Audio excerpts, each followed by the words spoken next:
지금 금융사들은 위기관리예요. 경영전략이 위기관리. 그러면 생존하기 위해서 뭐 할까요? 기업들이. 중소기업들이 아까 연체도 심각하지만 이 고정이하 여신, 그러니까 부실채권 비율이 상당히 높다.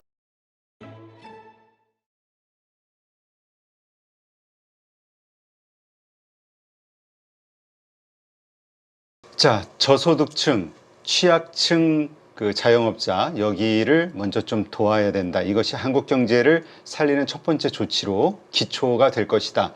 이렇게 예상을 하셨는데 또 요즘 보면은 이 건설사들의 여러 가지 그 PF 문제 이런저런 것들이 먼저 부각이 되는 것 같아요. 그래서 뉴스상으로만 보면은 가장 먼저 그런 곳들에 어떤 정책 자금이라든가 정책 지원이 가는 것 같고 그것을 막아야지만 어떤 연쇄적인 또 이 건설 경기의 이 폭락 이것을 그냥 놔두게 되면 또 상당히 어려워질 수 있다라는 이런저런 생각들 때문에 그런 것들이 좀 먼저 가는 것 같아요.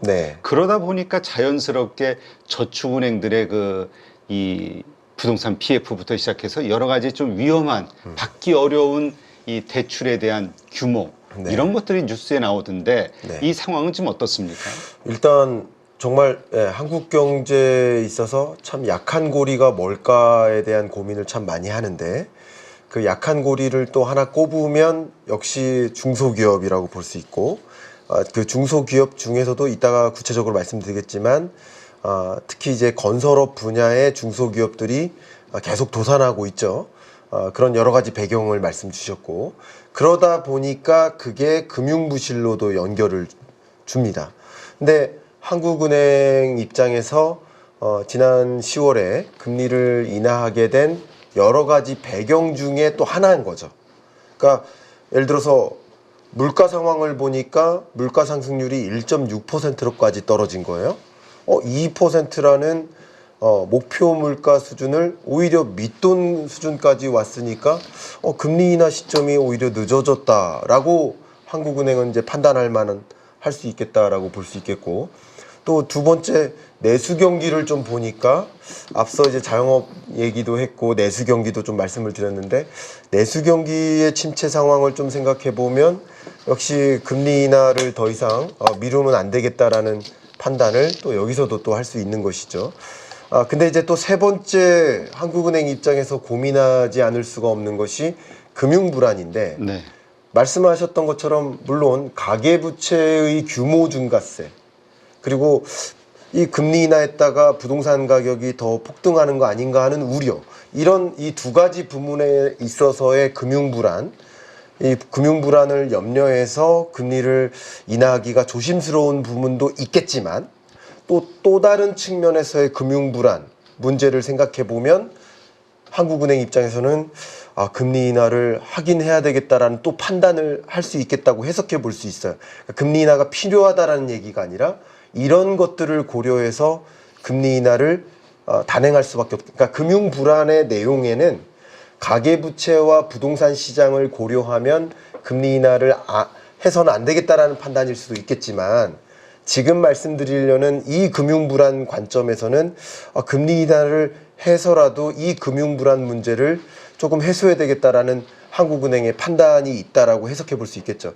그 부분을 좀 말씀드리고자 하는데 한번 자료를 보시면서 설명을 드려보겠습니다. 기본적으로 한국은행이 판단하고 있는 금융 시스템 전반에 대한 인지, 금융 상황에 대한 평가는 이 두 가지 지표입니다. 하나가 금융불안지수인데요. 글로벌 금융위기 당시에 금융불안지수가 이렇게 높게 치솟았었죠. 그리고 팬데믹 때 치솟았었고 고강도 금리 인상할 때 역시 또 위험 단계까지 치솟았었습니다. 지금은 그 위험 단계까지는 아니지만 주의할 단계는 위에 있다 이렇게 판단하고 있는 겁니다. 그러니까 전반적으로는 지금 주의 단계에 있다. 그러니까 주의 단계에 있으니까 한번 예의주시해야 될 단계다. 근데 이따가 말씀드리겠습니다만 전반적으로 주의 상황에 놓여 있다. 그러니까 어떤 부분은 특별히 예의주시해야 된다는 것이 있을 거겠죠. 제가 깔때기식으로 좀 들어가겠습니다.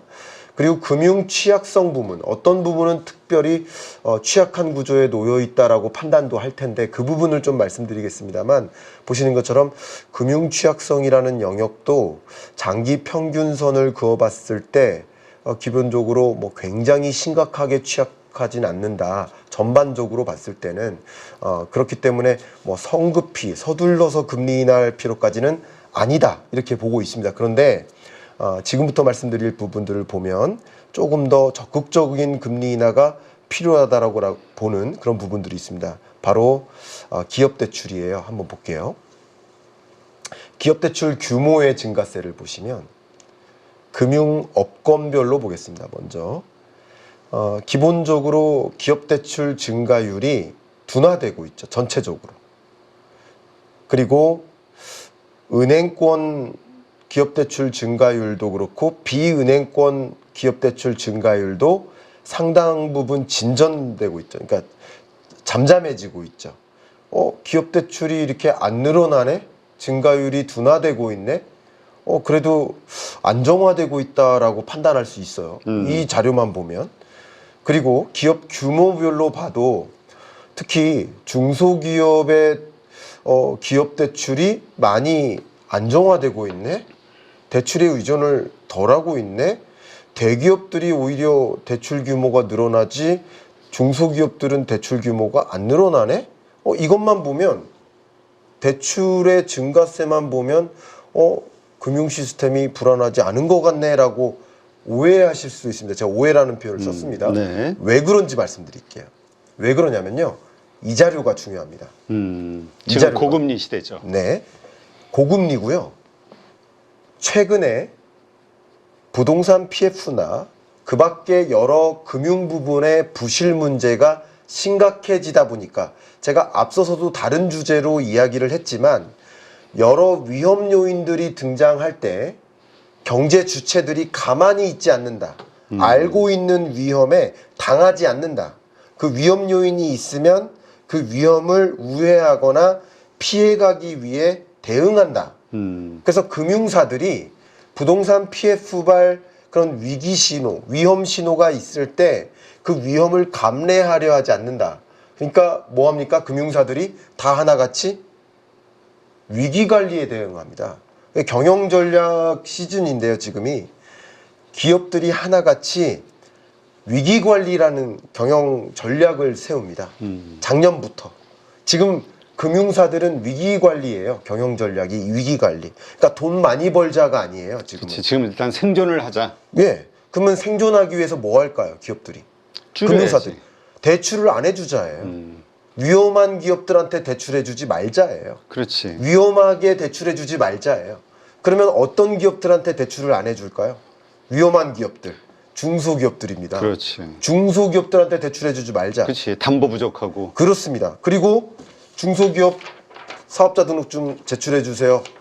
사업자 등록증을 보고서 평가합니다. 건설업이 있네? 대출 제외 대상입니다. 지금은. 네, 이게 위기관리입니다. 제가 그 말씀 드리려 하는 겁니다. 기업 대출 연체율을 보면요, 금융업권별로 보겠습니다. 비은행권의 연체율이 5.89%예요. 제가 가계대출 연체율 보여드리는 게 아닙니다. 기업대출 연체율을 보여드리는 겁니다.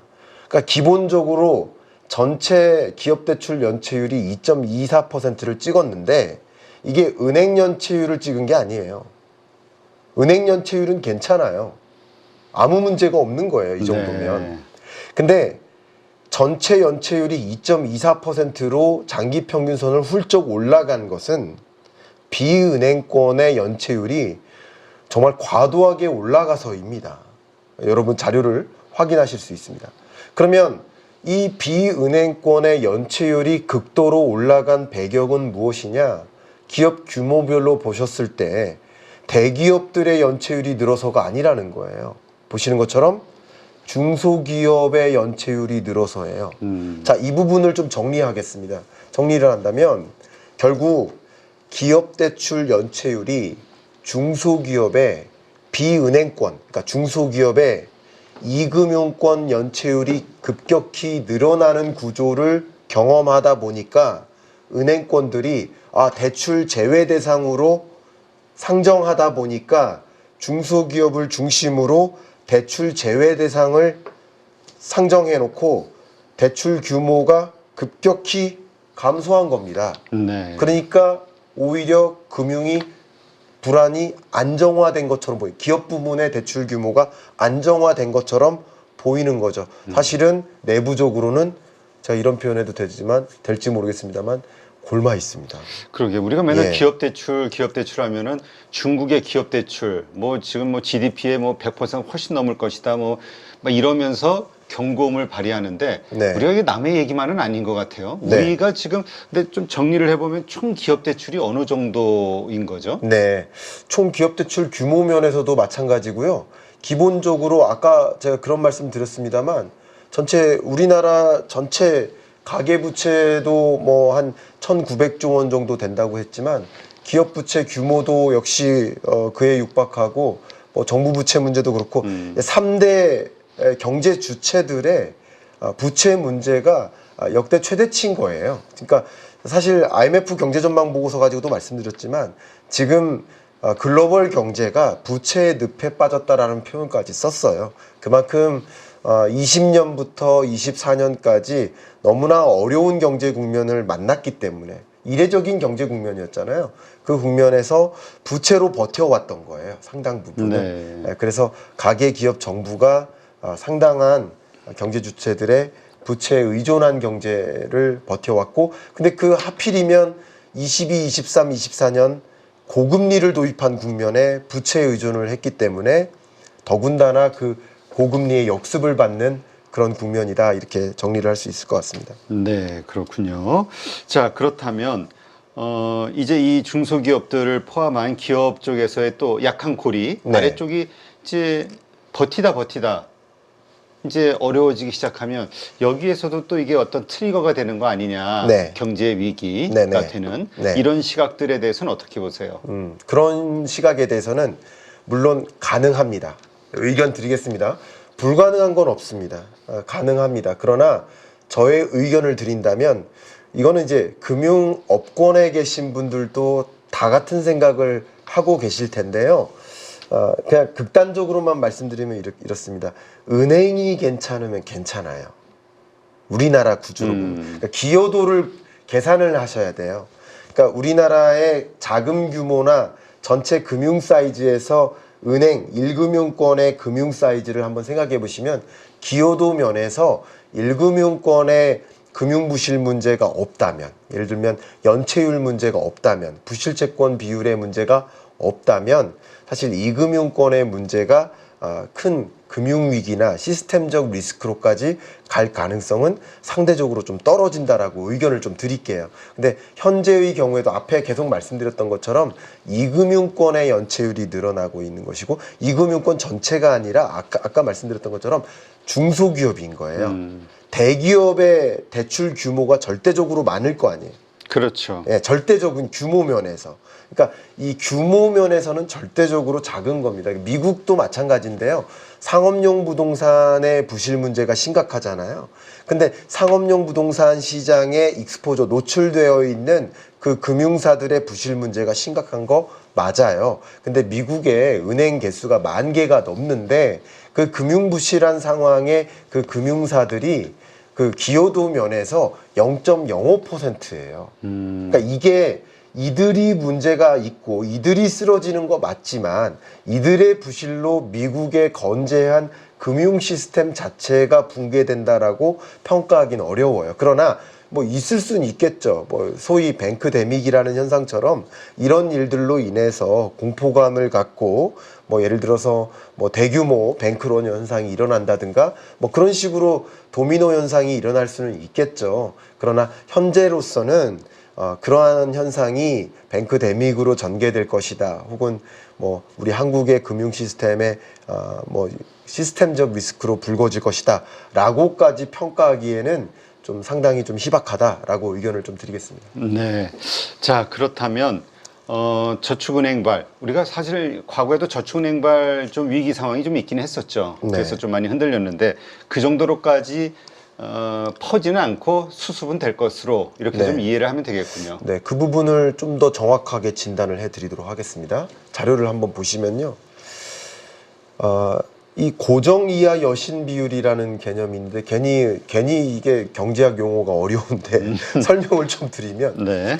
연체율이라는 단어가 있잖아요. 근데 연체는 여러분 쉽게 아시죠? 약속된 시간 안에 원금과 이자를 상환하지 않으면 연체예요. 그게 이제 한 달마다 찾아오잖아요. 그렇죠. 근데 90일 이상 연체하면 그걸 부실채권이라고 해요. 그렇죠. 그때는 신용 이 불량 여기에도 등재가 그렇죠, 되고. 그렇죠. 그걸 부실채권이라고 하고 그 부실채권이 전체 예를 들어 부채 규모가 1,000조인데 부실채권에 해당되는 비중이 얼마나 되나 그게 부실채권 비율이에요. 그거랑 똑같은 개념이 고정 이하 여신 비율입니다. 크게 다르지 않습니다. 자료 한번 보시면요. 네. 아까도 말씀드렸습니다만 고정 이하 여신 비율을 보시면 대기업의 경우에는 사실은 큰 문제가 없어 보이죠. 오히려 최근에 고정 이하 여신 비율이 떨어지죠. 이게 사실상의 금융권 입장에서는 갚지 못할 빚의 규모다라고 생각하는 그런 성격의 빚의 규모입니다.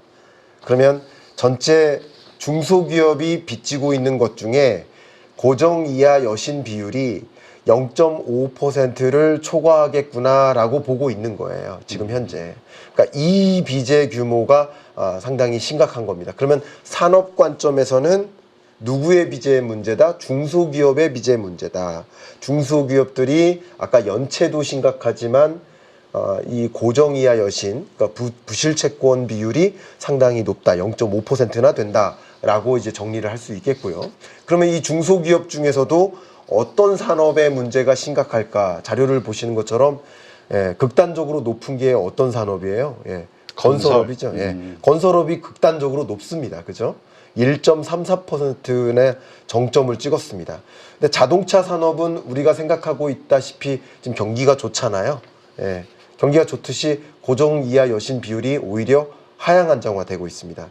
그러나 나머지 내수 경기를 보여주는 숙박, 여가, 부동산 이런 전반적으로 내수 경기는 안 좋기 때문에 고정 이하 여신 비율이 전반적으로 올라가고 있습니다. 그러니까 내수 경기에 있는 여러 중소기업들의 고정 이하 여신 비율, 부실채권 비율이 올라가고 있고 건설업에 속하는 중소기업들의 부실채권 비율이 상당히 높다. 네. 그러니까 이런 중소기업들이 빚을 못 갚고 있는 상황이고 실제 빚을 못 갚다 보니 도산하는 하루에 하나 이상의 중소건설사들이 매일 도산하고 있는 상황이라고 의견을 드리고 있고 그런 도산하는 과정에서 사실상 그 건설사 도산에서 그 금융부실이 일부 나타나는데 그게 이제 사실상 이금융권으로 전이 되는데 그 전이가 어느 금융권으로 전이 될까를 진단해 드려야 되잖아요.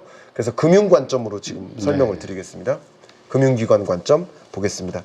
여기가 어쩌면 핵심이죠. 2금융권, 1금융권은 문제가 없다고 말씀드렸죠. 그러니까 2금융권 중에서 보시는 것처럼 저축은행의 고정 이하 여신 비율이 10.82%나 됩니다. 금융기관 관점인 거예요.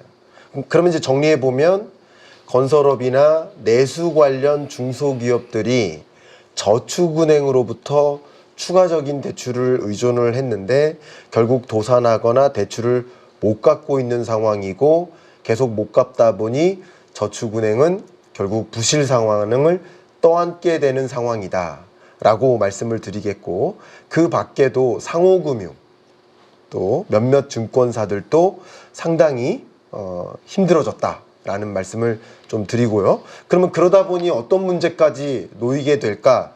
보신 것처럼 비은행 총자산 이익률이 급감합니다. 보세요. 저축은행의 이익률이 계속 급감합니다. 네. 그럼 이익률이 급감하니까 계속 자산 가지고 메꾸겠죠. 그렇죠. 메꾸니까 총 자산 규모가 어떻게 될까요? 축소됩니다. 그러니까 총 자산 증가율이 역시 마이너스로 계속 전락합니다. 저축은행이. 그러니까 지금 저축은행이 상당히 힘든 상황이고요. 제가 이 부분을 가지고 좀 정리를 한다면 저축은행을 중심으로 많은 중소기업들이 지금 힘들다 보니까 매출이 이어지지 못하다 보니까 대출을 못 갚고 혹은 도산하고 폐업하고 하다 보니까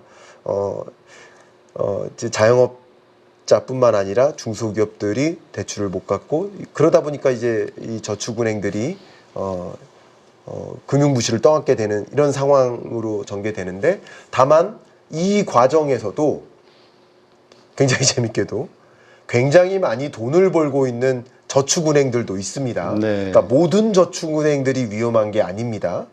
그래서 제가 한 가지 꼭 조언을 드린다면, 여러분들이 예를 들어서 신용평가사들이 있어요. 나이스 신용평가라든가.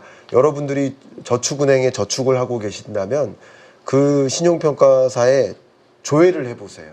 신용등급 같은 거. 그래서 현저히 신용등급이 떨어진다든가 하면 그게 걱정이 되신다면 이렇게 저축액을 뭐 조정한다든가 하는 판단을 하실 수도 있지만 예금자 보호 5천만 원인가 그렇죠. 1억인가 예, 그런 것도 확인하시고요. 근데 아직 신용등급이 월등히 괜찮은데 그런데도 괜히 불안감을 가지고 빼실 필요까지는 없으시다. 그래서 이제 공개적으로 얘기하자면 좀 곤란하니까 그런 식으로 각자 그렇죠. 알아볼 수 있다. 네, 제가 어떤 특정 금융사를 거론하기는 좀 어려우니까 그렇게 의견을 좀 드리겠습니다. 네, 알겠습니다. 자, 그렇다면 이렇게 총체적으로 각 주체, 경제 주체가 다 어려운 상황이에요. 네. 물론 뭐 최악의 어떤 파국이 올 정도의 그 금융위기는 오지 않겠지만 네. 그러나 상당한 수준의 이런 침체, 어려운 상황이 올 거란 말이죠. 네네. 이런 상황에서 한국에 투자를 해야 되는 게 맞나?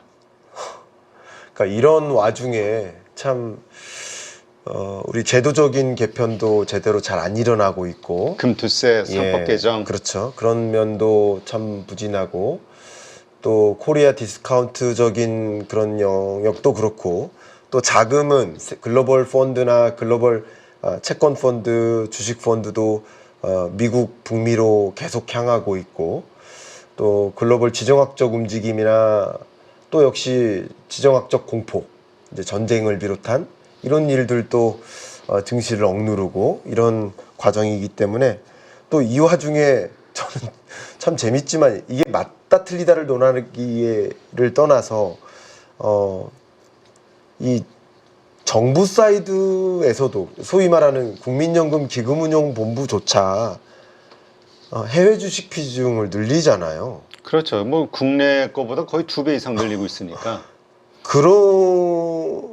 그러는데 개인 투자자들은 어떻게 한국 주식을 투자하란 말인가 하는, 참 사실 우리 선순환을 포기하란 말인가. 그렇죠. 그러니까 참 여러 가지 안타까운 심정입니다. 맞아요. 네. 일본 같은 경우는 그렇지 않다고 하던데 일본 주식에 대한 비중이 더 크다고. 네, 그러던데. 그러니까요. 참 그런 25%. 것들이. 제가 기억하기로는 일본 주식에 대한 비중이 25%, 해외 주식도 한 25%가 거의 같은 비중으로 투자하는 걸로 알고 있는데 네. 한국은 그래요. 뭐 수익을 얻는 게 최선이기도 하지만 또 공적인 네. 그 어떤 의무도 있는 건데 하여튼 모르겠습니다. 이거는 뭐 워낙 이해관계가 또 엇갈리기 때문에 예. 하여튼 그렇다는 거. 네, 연금조차도 줄여나가는 한국장이라는 거. 네. 그런 부분들이 참 뭐 증시만을 고려한다면. 그러나 이것이 네. 또 반전될 수 있는 것은 어쨌건 금투세 상법 개정, 그다음에 선진시장 자본시장의 선진화 네. 이런 것들이 좀 제대로 이루어진다면 네. 그때는 또 달라지겠죠. 그러면 이제 그런 것들이 개선되는 과정에서는 해외 시장에서의 한국 시장의 평가, 이런 것들이 대폭 개선되면서 많은 자금의 적극적인 유입이 좀 일어날 수도 있겠죠. 예, 그런 네. 것들도 뭐 생각해 볼 여지가 분명히 있다고 생각합니다. 네, 알겠습니다. 자, 오늘 이렇게 해서 우리 한국 경제 그리고 글로벌 경제의 이모저모를 IMF에서 어떻게 평가하고 있는지 이 다양한 관점에서 한번 좀 살펴봤고요. 아마 투자하시는 분들 한번 거시적으로 한번 전반적으로 좀 검토할 수 있는 좋은 시간이지 않았나 이런 생각이 듭니다.